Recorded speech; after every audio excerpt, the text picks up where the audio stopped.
This video is our presentation of Fairmont Resources. Fairmont trades on the Toronto Venture Exchange under ticker FMR. Now Stock Charts doesn't have this in their library, so I'm taking a look at this using E-Trade charting.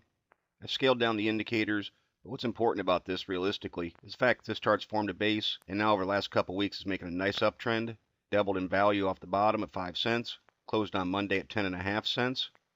We will take a quick look at a couple indicators, namely the RSI, which is a gauge of momentum, and the MACD, which is a gauge of trend. They're probably the two most used indicators anyways. They're pretty valuable and reliable in painting a picture of the overall chart.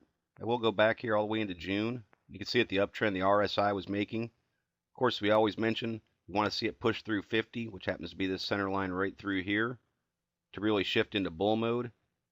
RSI definitely had a difficult time pushing through there, but here now in the more near term, you can see a stronger uptrend, and the RSI is registering around 60, which indicates that the momentum has truly gone bullish, but there's still plenty of room for the RSI to continue on its upward trend and show continued momentum in the play. Similarly, right around that same time, the MACD began its upward path, signaling that back in here through June, there was starting to show signs of a trend shift.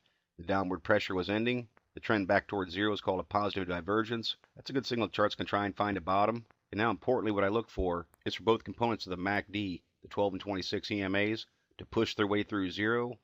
That's referred to as breaking the money line, and that's a very bullish sign of trend. 12's already made its way through, 26 is basically sitting right on it, so I'll look for this upward pressure to continue in the chart and for the MACD to truly go into bullish position.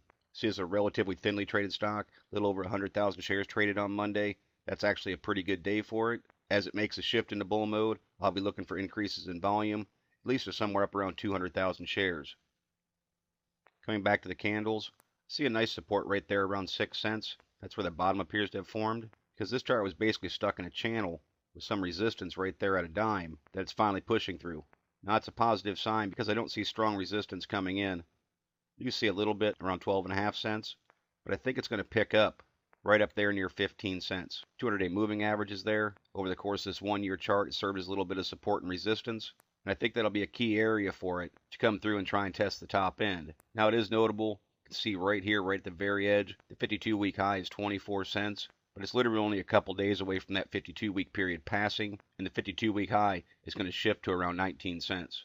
Those are the resistance points that I'd be looking for as this chart makes a move off the bottom. And I think it's important to note this 20-day moving average is now curling up towards the 50-day. A move of the 20 through the 50 days is a bullish indication, and I'd look for a little bit of dynamic support from that 20-day moving average. Real quick, just want to show the upward channel the chart's starting to create, and that's what I'm going to look for now. It's for this 10.5 cent mark to fall. If these candles come up and make a new higher high, then any sort of pullback, hold a new higher low as well. Ideally, I'd see it hold this 10 cent mark, because in classic TA, those resistance points should become support. All in all, though, it's a very nice looking chart, looking like it's going to make a continuation off the bottom, and I think it's one to keep an eye on here forward to see how it performs.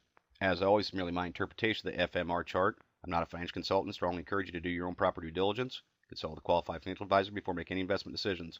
Past performance is not a guarantee of future results. Please visit the allpennystocks.com website to view the full disclaimer disclosure. I do not base any investment decisions upon any material found on the website and/or its video chart. No person employed by All Penny Stocks is a registered investment advisor or licensed broker-dealer. Thank you for watching and trade smart.